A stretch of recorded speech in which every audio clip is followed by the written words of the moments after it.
There are several options for muting data in g-Navigator. In this video, we are going to cover three modules: the Mute by Velocity modules and the Mask Mute module. To pick mutes interactively, instead use the 3D Mute module. The best way to see the results of your Mute by Velocity module is to put it inside a seismic loop. Choose the input sort order for your loop according to how you would like to mute your data.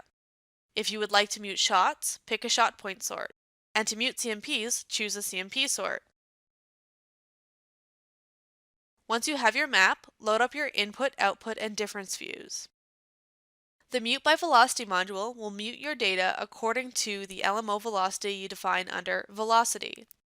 Zero time for the LMO is defined by the intercept time here, but you can also choose to start muting at a specific time and offset range. You can change all of these parameters to set the edges of your mute exactly where you want them. The mode defines if data is muted inside or outside of your defined velocity picks. This type of mute is always symmetrical. Mute by velocity range works similarly to the Mute by Velocity module, but you can define multiple mute zones of specific velocity ranges. The ranges are set in this table. Your data will be muted in between the two velocities you define under velocity first and velocity second. Velocity first should always be a smaller number than velocity second. The intercept, minimum offset, and apply start time are all the same as the Mute by Velocity module. This module allows you to define more complex mutes, as you can add several layers of velocity mute one after another.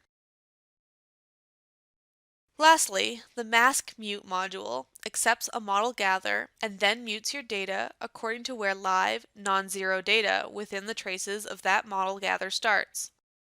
In this example, I set the Mask Mute module to use the difference of my Mute by Velocity range module. We can see that mute zones in the output of Mask Mute match mute zones of our input mask gather. For more information, please check out some of our other tutorial videos or visit us at geomage.com.